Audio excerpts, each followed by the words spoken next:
우리가 수요일에 야고보서의 말씀을 함께 나누고 있습니다. 이 야고보서의 말씀은 굉장히 매력적인 장면이 우리에게 제시되어지는 거죠. 특별히 사도 바울은 늘 우리에게 구원은 믿음으로 얻는 거다.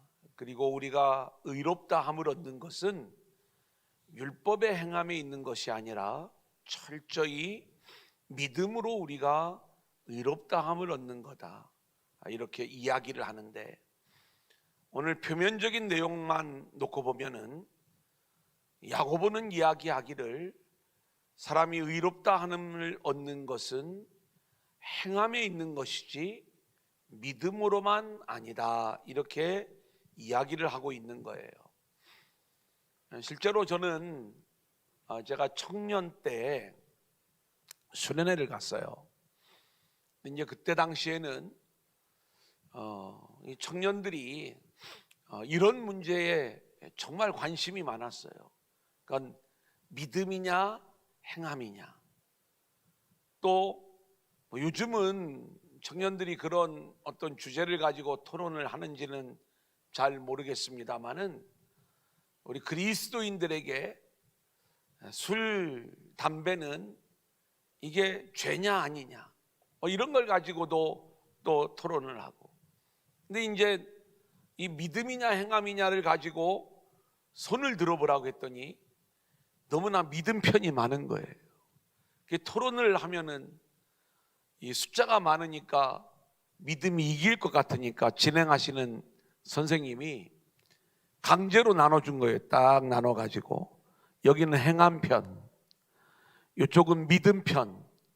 그래가지고 이쪽에 있는 사람은 수단과 방법을 가리지 말고 행함이 중요하다는 것을 이야기하고, 이쪽에 있는 사람은 수단과 방법을 가리지 말고 믿음이 중요하다는 것을 주장을 해라.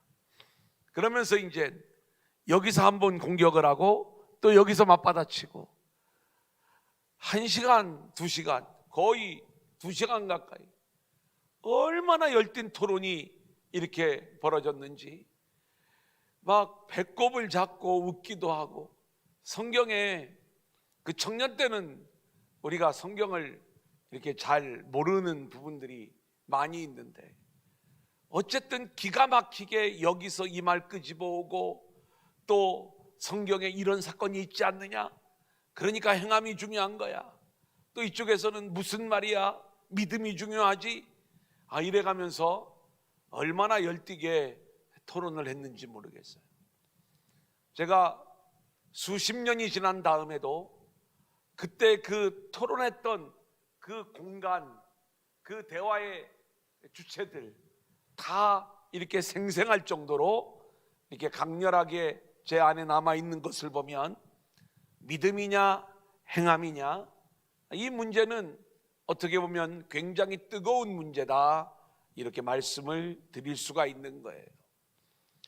오늘 야고보의 이야기를 보면 아브라함을 예로 들어 사람이 의롭다 함을 얻는 것은 행함이 있어야 됨을 이야기하는데, 사도 바울은 동일한 것을 가지고 믿음으로 의롭다 함을 얻는 그 의의 이야기를 이야기하고 있거든요. 그러면 성경에서 어떻게 똑같은 이야기를 가지고 주의 형제 야고보는 행함을 강조하고, 그리고 사도 바울은 믿음을 강조할 수 있는가? 왜 이렇게 성경은 서로 다른 이야기를 하고 있는가? 우리가 이렇게 오해할 수 있지만, 우리가 오늘 말씀을 배우고 나면 사도 바울의 이야기와 주의 형제 야고보의 이야기가 같은 이야기다, 이걸 우리가 알 수 있게 될 거예요. 자, 이제 우리가 야고보서를 공부하면서 주의 형제 야고보가 흩어진 12지파, 복음을 받은 이 유대인들에게 이 편지를 쓰는 것이라고 말씀을 드렸어요. 그들의 신앙을 바른 신앙으로 인도하기 위함이었는데, 특별히 값싼 은혜, 값싼 믿음 뒤에 숨어버리는 행함이 전혀 드러나지 않는, 그리고 그들이 붙잡아야 될 행함이 어떤 행함인가를 전혀 모르고 있는 이들을 향해서 행함이 있는 살아있는 믿음, 진짜 믿음이 어떤 믿음인가를 알려주기 위하여 이 편지를 쓰고 있는 거예요. 그래서 야고보서의 가장 중요한 주제는 행함이 없는 믿음은 죽은 믿음이다. 우리가 계속 들어왔던 말씀이잖아요. 그래서 그리스도인들이 가져야 될 참된 행함은 무엇이냐? 그것은 자기 의를 드러내는 율법적 행함이 아니라 하나님의 의, 하나님의 영광, 그리고 하나님의 긍휼을 드러내는 복음적 행함인 것을 이 주의 형제 야고보는 계속 이야기하고 있는 거예요. 지난주에 몇 가지 개념을 제가 정리를 해드렸어요. 간단하게 한 번 더 정리해 보면, 주의 형제 야고보가 이야기하는 경건은 세상 사람들이 말하는 경건과 차원이 다르다는 것을 말씀을 드렸죠. 우리는 경건하다 그러면 뭔가 엄숙하고 또 종교적인 그러한 분위기가 딱 잡혀지면서 또 삶이 이렇게 경거망동하지 아니하고 뭔가 인격을 갖춘, 그러면서도 하나님 앞에 겸손한 그 모습을 보이는, 드러나는 모습들을 경건, 이렇게 이야기를 해요. 하지만 야고보가 말하는 경건은 그런 경건이 아니에요. 지금까지 이야기했던 우리가 생각하는 그 경건은 다른 종교에도 다 있는 거예요. 우리가 다른 종교, 이제 불당이나 아니면 일본에 가니까 신사가 있더라고요. 이런 데 가가지고 사진 찍고 히덕거리잖아요. 그러면 관리하는 사람이 딱 나와가지고 그 부분을 문제 삼습니다. 우리가 잘 알고 있는 영역 중에 성지순례를 갔을 적에 통곡의 벽 앞에서, 처음에는 우리도 경건했어요. 가서 거기다가 고개 머리 박고 막 기도도 하고, 그리고 그렇게 했어요. 그리고 거기까지 왔으니까 기념 촬영을 해야 돼요, 안 해야 돼요? 해야 되잖아요. 사진을 찍는데 같이 갔던 분 중에 모델 지망생이 하나 있었어. 사진을 찍는데 막 이러면서 이제 찍는 거예요. 관리하는 사람이 대번 딱 오더니 지금 뭐 하는 거냐고. 아니 뭐 말은 못 알아듣는데 분명히 그 얘기, 지금 여기 어떤 장소인데 와가지고 이러고 있느냐. 근데 세상에서 말하는 경건은 그런 경건이에요. 근데 주의 형제 야고보가 이야기하는 경건은 혀에 재갈을 물리는 거예요. 그리고 그 주의 형제 야고보가 이야기하는 경건은 고아와 과부를 돕는 거예요. 왜 혀에 재갈을 물리는 게, 이게 왜 경건인가? 우리의 언어로 나오는, 우리의 말 속에는 둘 중에 하나인 거예요. 사람은 자기 입에서 나오는 모든 말이, 하나는 자기 자랑, 또 하나는 남을 판단하고 차별하는 것. 이게 사람의 언어예요. 그래서 입에 재갈을 물린다라고 하는 그 이야기는 뭐냐면, 주님을 제대로 만나고 바른 복음의 믿음을 가진 사람은요, 자기가 아무런 자격이 없는 죄인임을 알게 돼요. 그리고 그런 자신의 입장 속에서 서로를 바라보는 거예요. 자신에게 가장 중요한 것은, 나는 아무런 자격이 없는 죄인인데 하나님의 은혜와 긍휼로 내가 영적 새 생명을 얻은 존재가 되었다. 이것을 아는 사람이 경건이 나올 수 있는 사람인데, 이러한 사람에게서 나오는 경건은요, 남을 헐뜯을 수가 없는 거죠. 이 사람의 입에서 자기 의를 드러내는 자랑이 나올 수가 없는 거죠. 그래서 혀에 재갈을 물릴 수 있는 게 경건인 거예요. 고아와 과부를 돕는 건 사회복지, 구제 이런 일들이 아니라고 말씀을 드렸죠. 고아와 과부를 바라볼 때 바로 이 모습이 나의 모습임을 알게 되는 거예요.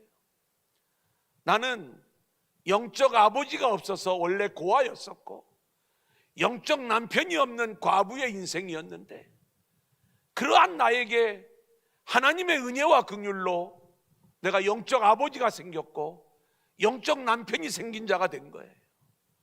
그래 고아와 과부로 살아가는 그들을 도우면서 나도 원래 저런 존재였는데 하나님의 은혜와 긍휼로 내가 남편이 생기고 그리고 아버지가 생겼다.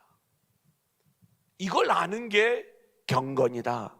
이렇게 말씀을 드릴 수가 있는 거예요. 그러면서 두 번째로 우리가 배웠던 내용이 차별하여 대하지 말라, 이 말씀을 나누었죠. 요즘 하도 언론에서 차별금지법을 이야기하면서 이것이 의라고 많은 사람들이 생각을 해요. 그래서 수많은 정치인들이 여기에 다 동의하고 그리고 자기의 어떤 정치적인 입장들을 표현을 하지만 이들은 우리 인간이 어떤 존재인가를 잘 모르는 거예요. 우리가 차별을 하지 말아야 된다라고 하는 성경적 의미를 좀 알았으면 좋겠어요. 이 성경에서 말하는 차별금지는 단순히 모든 사람을 똑같이 여긴다라고 이야기했을 때 사람들에게서 나오는 건 인간의 의입니다. 그리고 사람들에게서 나오는 차별금지는 그것이 죄인지도 모르고 차별하지 않는 거예요. 근데 성경이 말하는 차별금지는요, 이런 겁니다. 우리가 돈 있는 사람과 돈 없는 사람을 차별하죠. 우리가 힘 있는 사람과 힘 없는 사람을 차별해요. 우리가 좀 멋진 사람과 그렇지 않은 사람을 좀 차별해요. 다 우리 안에 그런 게 있어요. 뭔가 돈 있는 사람이 내 곁에 있으면 나에게 뭔가 도움이 될 것 같은 거예요. 그런데 돈이 없는 사람이 내 곁에 있으면 뭔가 나에게서 에너지가 흘러가게 된, 에너지가 빠질 것 같은 그러한 느낌이 있는 거예요. 그래서 모든 사람들은요, 다 뭔가 있는 사람 옆에서 같이 누리며 살기를 원하는 거고, 이왕이면 힘 있는 사람 옆에서 내 옆에는 이런 국회의원도 있고 이런 시장도 있고 우리 교회 안에는 국회의원이 몇 명이고 그리고 이 단체장이 몇 명이고 이것을 자랑하는 교회들이 얼마나 많이 있는지 몰라요. 여러분, 이게 다 차별인 거예요. 왜 차별이냐? 자신이 어떤 존재인가를 모르기 때문에 이 차별이 나오는 거예요. 여러분, 인간은요, 죄인이요, 죄로 인하여 저주와 심판과 죽음 아래 놓여 있는 게 우리의 인생이라는 걸 우리가 알게 되잖아요. 그러면 사람을 볼 때 바로 그 영적인 관점에서 그 영혼을 바라보게 되어져 있습니다. 그러면 대통령도 예수를 안 믿으면 그 영혼이 구원받아야 될 불쌍한 존재인 거예요. 저희가 유대인들, 팔레스타인들, 이 유대인에 대해서는 되게 우리가 관용적이고 또 우리 편인 것처럼 생각을 하지만 다 똑같은 거예요. 예수를 안 믿는 이들은요, 전부 다 예수를 믿어야 될 영혼에 불과한 거죠. 돈이 아무리 많아도요, 그 돈 많은 사람도 늘 자격이 없고 죄로 인하여 어찌할 수 없는 그의 인생, 그것을 알고 있다면 우리는 늘 자신이 가난한 존재임을 알아야 되는 거죠. 세상의 권력, 세상의 물질, 그리고 세상에서 내가 누리고 있는 그것들이 아무리 많이 있다 할지라도 그것이 우리의 영적 생명을 구하는 데는 1도 도움이 안 되기 때문에, 우리는 하나님의 은혜와 긍휼이 없으면 아무것도 우리가 이룰 수 없기 때문에, 본질적인 것이 해결되지 않기 때문에 우리는 이 세상의 것을 가지고 서로를 차별하여 대하는 이 어리석음을 범하면 안 되는 거예요. 이 사람은 물질이 많을 뿐이에요. 하지만 똑같은 게 있어요. 죽을 죄인인 거예요. 하나님의 긍휼로만 살 수 있는 존재인 거예요. 이걸 우리가 알면 나도 하나님의 은혜와 긍휼로 영원한 생명을 얻은 자이고, 여기에 있는 모든 분들이 동일하게 하나님의 은혜와 긍휼로 영원한 생명을 얻은 자라는 걸 알면 그 관점에서 우리가 서로를 차별하지 않는 거죠. 영혼으로 보는 눈이 열려져야 되는 거예요. 여러분, 이웃사랑도 마찬가지입니다. 우리가 이웃사랑 그러면 이것은 예수 안 믿는 사람들도 합니다. 그러면 야고보가 이야기하는 진정한 이웃사랑은 뭐냐? 세상에서는요, 높은 자가 낮은 자에게, 가진 자가 없는 자에게 자신의 기득권을 좀 내려놓으면서 우리가 뭔가를 나누어 주는, 한쪽에서 다른 한쪽을 도와주는 걸 이웃사랑이다, 이렇게 이야기를 해요. 우리가 인격이 있고 또 그러한 일들을 하면서 예의 겸손을 우리가 드러내지만, 세상에서의 이웃사랑은요, 도움을 주는 자가 갑의 입장이 되는 거고 도움을 받는 자는 을의 입장이 되는 거예요. 안 그러려고 해도요, 뭔가 도움을 주고 도움을 받는 그 관계가 되면은 이 갑과 을이 정해져 있는 거죠. 그런데 오늘 이 야고보가 이야기하는 이웃사랑은요, 오직 갑은 하나님 한 분뿐이세요. 그리고 우리 모두가 을인 거예요. 어떤 이웃사랑을 이야기하는가? 지금 이야기했던 그 원리가 동일하게 적용이 되어지는데, 내가 자격 없는 죄인인 걸 알아요. 그래서 그 죄 가운데 살아가고 있는 형제에게 은혜와 사랑과 긍휼을 흘려보내는 거예요. 그 영혼을 불쌍히 여기는 거예요. 제가 장로님을 불쌍히 여기고 긍휼히 여기는 거고, 장로님이 저를 불쌍히 여기고 긍휼히 여기는 거예요. 그래서 이 성경적 이웃사랑은요, 서로 사랑해요. 갑은 하나님께서 우리에게 부어주시는 은혜와 긍휼이 서로에게 흘러가는 것. 할렐루야. 여러분, 이게 성경이 이야기하고 있는 참된 이웃사랑이다. 세상에서는 주는 사람 따로 받는 사람이 따로 있지만, 성경적인 이웃사랑은 부어주시는 분은 하나님 한 분뿐이고, 그 은혜와 긍휼이 우리에게서 서로에게 흘러가고 흘러들어오는 이 모습이 야고보가 이야기하는 진정한 이웃사랑이다. 그 다음 주제는 긍휼과 심판입니다. 여러분, 이제 우리가 야고보의 이야기를 계속 해 나가다 보면 야고보가 행하는 행함은, 야고보가 말하는 행함은 어떤 율법적인 행동이나 우리의 노력들을 이야기하는 게 아니라 하나님의 긍휼을 아는 자에게서 나오는, 하나님의 긍휼을 경험한 자에게서 나오는 그 긍휼을 바라보는 행함이에요. 그 긍휼은 가로 열고 예수님이에요. 그러니까 지금 주의 형제 야고보가 이야기하는 믿음이라고 하는 것은 이렇게 긍휼을 붙잡는 행함과 양립될 수 없어요.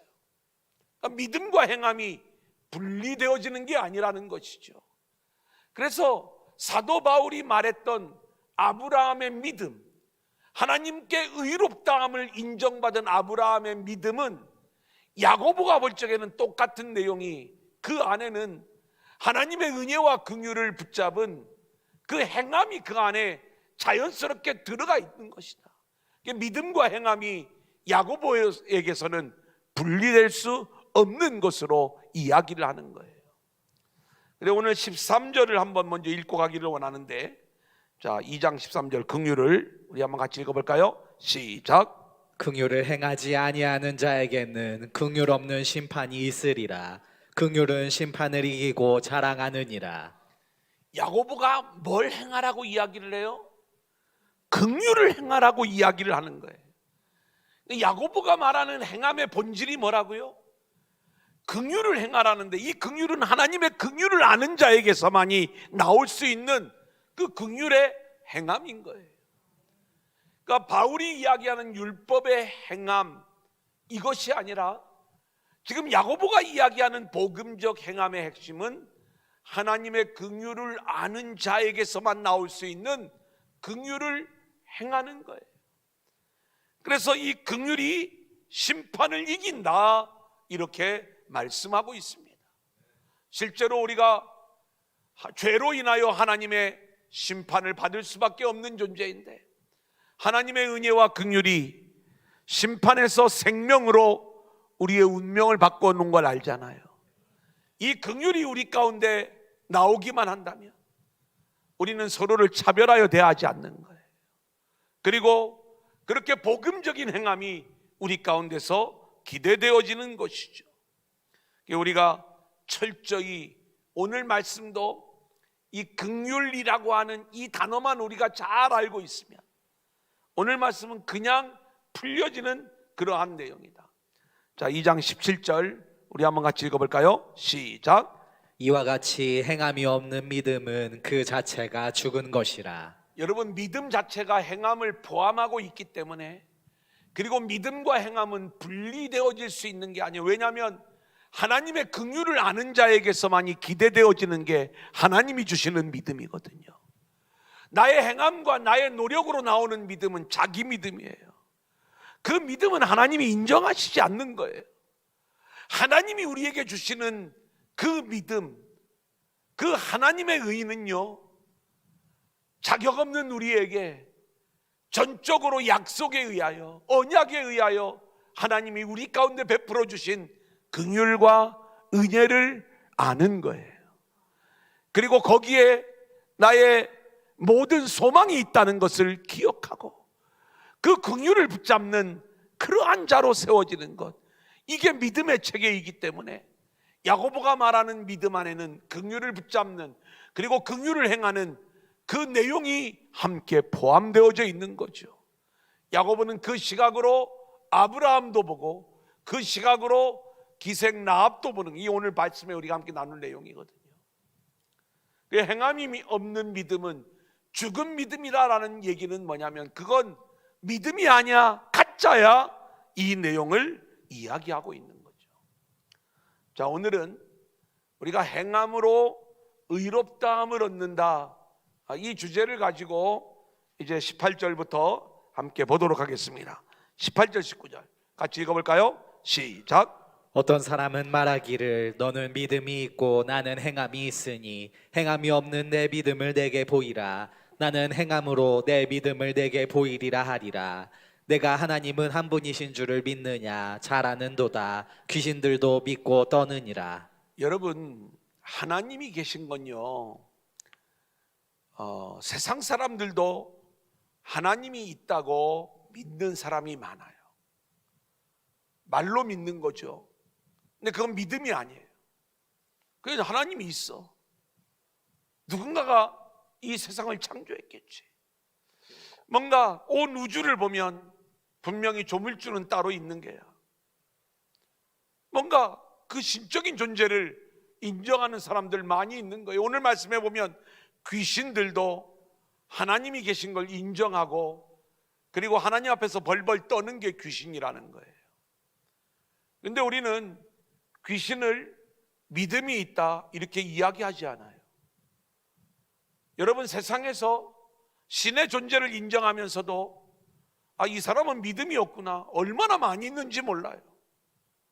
그러면 어떤 게 믿음이고 어떤 게 믿음이 아닌 거냐? 지금 야고보가 이야기하는 진짜 믿음은 그 안에 행함이 함께 따라오는 믿음인데, 그 행함은 우리의 어떤 노력이 아니라고 했죠. 하나님이 우리에게 주시는 그 긍휼을 알고 경험하고, 그 긍휼이 나의 유일한 소망이요 또 생명길임을 알고 그 긍휼을 붙잡고 긍휼을 행하는 이 믿음이 있을 때, 이것을 진짜 믿음이다, 살아있는 믿음이다, 이렇게 이야기를 하는 거예요. 하나님이 있다는 걸 알면서도 귀신들은요, 하나님의 긍휼을 생각하지 않아요. 여러분, 우리 종교인들도 마찬가지입니다. 종교인들이요, 하나님의 긍휼을 알지 못하면 예수를 믿는데 자기 힘으로 예수를 믿어요. 열심히 내가 노력을 하면 하나님이 나를 불쌍히 여기겠지. 열심히 내가 예배드리고 열심히 내가 기도하면 하나님이 나와 함께 하시겠지. 신앙의 세계는 그런 게 아니에요. 우리의 어떤 노력을 근거로 해서 뭔가를 쟁취할 수 있다면 그것은 복음과는 상관없는 일이다. 이걸 우리가 알아야 되는 것입니다. 하나님은요, 우리가 아브라함 이야기, 라합 이야기 할 적에도 이 내용을 반복하겠지만 저와 여러분의 뭔가 나은 모습이 있어서 그것을 보고 그래, 너는 좀 잘 믿으니까 내가 이만큼 해주고 너는 그보다 좀 못하니까 내가 좀 덜 너를 대우할게. 이런 하나님이시라면 누구도 하나님 앞에 온전히 설 수 있는 영혼은 아무도 없다니까요. 마치 우리가 율법을 온전히 지켜낼 수 없는 것과 똑같은 이야기예요. 그 죄로 인하여 전부 다 저주와 심판으로 들어가야 될 그 모습이 우리의 모습들인 거예요. 우리에게 선한 모습이 나올 수 있어요. 그런데 하나님의 긍휼을 아는 자들은요, 그게 하나님의 긍휼의 결과이지 나의 노력의 결과가 아니라는 것을 입으로 시인하고 고백할 수밖에 없는 거예요. 그래서 우리가 믿음이라고 이야기하는 것은 하나님의, 나는 자격이 없지만 하나님의 그 놀라운 은혜와 긍휼로 내가 영원한 생명을 얻었구나. 그리고 그 긍휼이 없다면 나에게는 가망이 없구나. 여러분, 이것을 아는 게 믿음인 거예요. 귀신은요, 하나님이 계신 걸 알지만 자신이 하나님의 긍휼로만 살 수 있는 존재임을 알지 못하기에 귀신들은 믿음이 있다고 얘기하지 않는 거예요.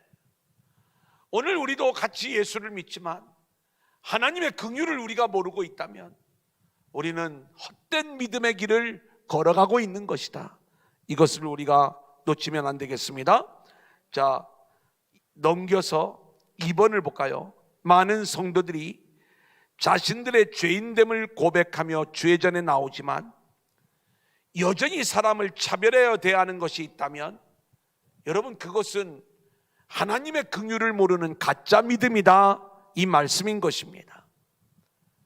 하나님의 은혜와 긍휼로만 내가 살 수 있다는 것을 아는 자들은요, 이 땅에서 많이 갖고 이 땅에서 큰 힘을 가지고 있는 게 우리에게는 아무런 의미가 없는 거예요.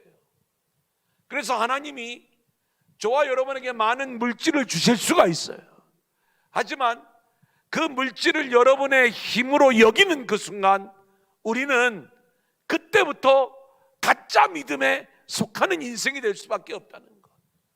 우리의 진짜 힘은 우리에게 값없이 주시는 하나님의 은혜, 하나님의 긍휼, 이것이 우리가 진짜로 붙잡아야 될 영원한 가치 있는 것임을 아는 자만이 이게 진짜 믿음의 사람이다, 이렇게 이야기할 수 있는 거예요. 그래서 우리가 그렇게 죄인됨을 우리가 회개하고 고백한다면 그 죄로 인하여 죽을 수밖에 없는 우리에게 하나님의 긍휼로 인하여 죄의 용서함을 받고 영원한 생명을 얻은 자라면 우리가 어떻게 사람을 차별하여 대할 수 있겠습니까? 이렇게 사람을 차별하여 대할 수 없기 때문에 이런 모습을 가진 자가 진정한 믿음을 가진 것이지, 우리가 종교적인 모습은 있으면서 여전히 사람을 차별하고 있다면 그것은 진짜 믿음이 아니다.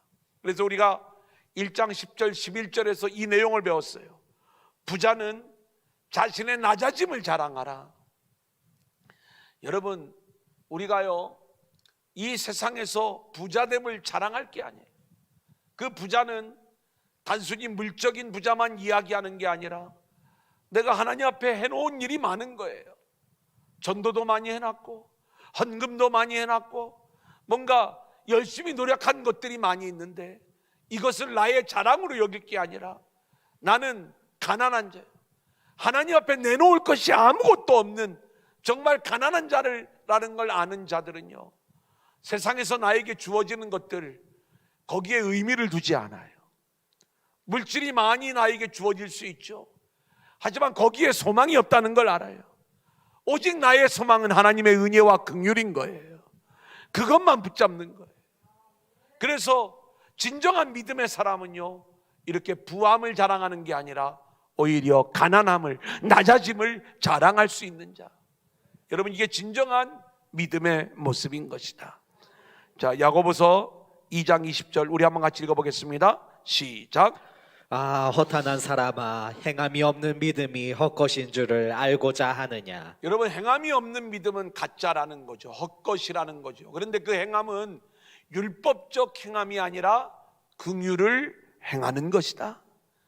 그러니까 우리의 믿음이라고 하는 것은 뭔가를 내가 실천했기 때문에 증명되어지는 게 아니라 하나님의 긍휼이 내 안에 있느냐, 그 긍휼이 나에게서부터 흘러나오고 있느냐, 이것이 진짜냐 가짜냐를 구분하는 가장 중요한 핵심이 되는 것이다.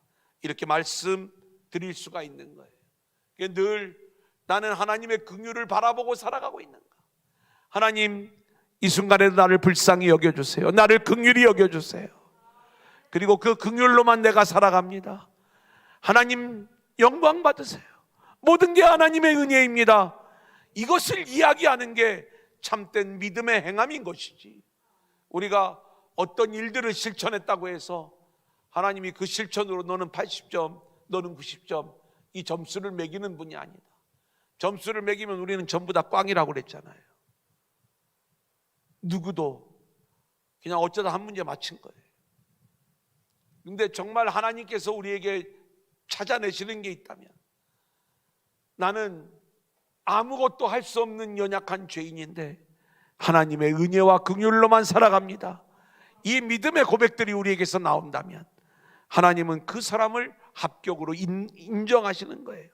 자, 마태복음 7장 21절로 23절 우리가 잘 아는 본문입니다. 같이 한번 읽겠습니다. 시작. 나더러 주여 주여 하는 자마다 다 천국에 들어갈 것이 아니요 다만 하늘에 계신 내 아버지의 뜻대로 행하는 자라야 들어가리라. 자, 보세요. 주여 주여 하는 자는요, 종교적인 실천을 하는 자들이에요. 근데 이들은 하나님 나라에 못 들어간다는 거예요. 그럼 아버지의 뜻대로 하는 자들은 누구예요? 하나님이 언약 안에서 긍휼로 우리를 구원해 내시는 분이라는 걸 알고 그 하나님의 긍휼을 붙잡는 믿음, 그 긍휼을 행하는 것, 이게 아버지의 뜻대로 행하는 거예요. 그 긍휼은 긍휼이라고 쓰고 예수님으로 읽으라고 말씀을 드렸죠. 바로 그게 천국에 들어가는 믿음이 되는 거예요. 자, 22절 23절 봅니다. 시작. 그날에 많은 사람이 나더러 이르되 주여 주여 우리가 주의 이름으로 선지자 노릇하며 선지자 노릇을 해요. 그 다음 주의 이름으로 귀신을 쫓아내요. 그 다음 주의 이름으로 많은 권능을 행하지 많은 아니하였나이까 권능을 하리니. 행해요. 여러분, 이것보다 더 능력 있는 신앙인의 모습이 어디 있어요? 근데 23절을 보면 내가 너희를 도무지 알지 못하니 불법을 행하는 자들아 내게서 떠나가라. 하나님의 은혜와 긍휼을 알지 못하고 아무리 종교적인 능력과 멋진 모습이 나온다 할지라도 하나님은 그것을 가짜라고 이야기하는 거예요. 그건 믿음이 아니야. 불법을 행하는 자들아 내게서 떠나가, 이렇게 이야기하는 것은 너희는 내 자녀가 아니야, 내 백성이 아니야, 이것을 선포하시는 거예요. 자, 그러면서 아브라함과 라합을 이제 모델로 들고 있어요. 아브라함의 이야기 21절부터 24절입니다. 같이 읽을까요? 시작. 우리 조상 아브라함이 그 아들 이삭을 제단에 바칠 때에 행함으로 의롭다 하심을 받은 것이 아니냐. 내가 보거니와 믿음이 그의 행함과 함께 일하고 행함으로 믿음이 온전하게 되었느니라. 이에 성경에 이른 바 아브라함이 하나님을 믿으니 이것을 의로 여기셨다는 말씀이 이루어졌고 그는 하나님의 벗이라 칭함을 받았나니 이로 보건대 사람이 행함으로 의롭다 하심을 받고 믿음으로만은 아니니라. 여러분 보세요. 바울의 이야기와 야고보의 이야기를 제가 간단하게 정리를 해드릴게요. 바울은 아브라함이 의롭다함을 받은 게 창세기 15장이에요. 그리고 하나님이 할례를 명하신 게 17장이에요. 그러니까 할례 받기 전에 이미 하나님의 의가 아브라함에게 있었던 거예요. 그러면 이 하나님이 말씀하시는 의, 하나님이 말씀하시는 믿음, 여러분 이것은 아브라함에게서 나온 것이 아니라는 걸 우리가 알아야 돼요. 그러니까 우리가 그 내용들을 볼 때 이제 아브라함을 본받자 이제 설교를 할 적에 그러는 분들이 이제 그런 내용들이 있죠. 물론 그것도 하나의 좋은 적용이 될 수 있을지 모르지만 가령 창세기 12장을 보면 아브라함이 여호와의 말씀을 쫓아갔다고 이야기하고 있어요. 말씀을 쫓아가니까 하나님께서 아브라함을 책임져 주는 것 아니냐? 아니에요. 말씀을 쫓아갔지만 그 말씀을 쫓아가도록 인도하신 분이 하나님이신 거예요. 아브라함은 본래 어떤 존재였느냐? 그만한 존재가 못 돼요. 왜냐하면 하나님께서 아브라함에게 가나안 땅과 큰 민족과 복의 주권자가 되는 걸 약속하셨지만 가나안 땅에 오자마자 그 약속을 저버리고 애굽으로 내려갔던 인물이 바로 아브라함인 거예요. 아브라함과 사라를 통해서 하나님은 약속의 아들 이삭을 주려고 그랬어요. 근데 이것보다도 더 중요한 것은 자기가 그 기근 속에서 먹고 사는 문제예요. 하나님의 약속은 그냥 개나 줘버리라는 거예요. 그래서 자기 부인을 아내가 아닌 누이라고 속이고 결국 바로왕에게 빼앗겨버리는 어처구니 없는 일들이 벌어지는 것 아닙니까? 이게 아브라함이었어요. 근데 그런 아브라함이 말씀을 따라서 가나안 땅에 왔다. 그리고 그 아브라함에게서 뭔가 이 믿음의 일들이 나타났다. 그래 내 몸에서 난 자가 내 상속자가 될 것이다. 이 이야기를 하니까 아브라함이 이것을 믿었고 하나님이 이것을 의로 여겼다라고 이야기할 때 이 믿음, 아브라함에게서 나온 이 믿음은 하나님이 이끌어내는 믿음이고 하나님이 주시는 믿음이지 아브라함 개인이 뭔가를 깨닫고 결단하고 믿는 그 믿음이 아니었더라 이거예요. 왜냐하면 바로 그 다음에 이스마엘을 낳잖아요. 또 하나님이 찾아오셔서 이 아브라함을 다시 설득해내는데 다시 이삭을 줄 때까지 또 넘어지잖아요. 그런데 그런 아브라함에게 하나님이 궁극적으로 은혜와 긍휼로 찾아오셔서 결국 이삭을 주시는 거예요. 이때 아브라함은 깨닫는 거예요. 나의 어떤 실천적 노력과 믿음으로 하나님의 약속이 이루어지는 게 아니라 나를 긍휼히 여기시는 하나님의 은혜로 하나님이 언약하시고 그 언약에 신실하신 하나님이 나를 긍휼히 여기셔서 그 긍휼로 이 아들을 주셨구나. 이걸 아는 그 순간에 그 아들을 다시 바치라고 할 때 하나님께 드릴 수 있는 거예요. 이게 믿음의 세계. 자, 그러니까 그 믿음의 세계 안에는 하나님의 긍휼을 알고 결국 그 긍휼을 바라보는 아브라함의 행함이 그 안에 담겨져 있는 그러한 하나님이 주시는 믿음, 이게 의롭다함을 얻는 것이 아니냐. 이게 지금 야고보의 이야기니까 야고보의 이야기와 바울의 이야기가 상충하지 않는 거죠.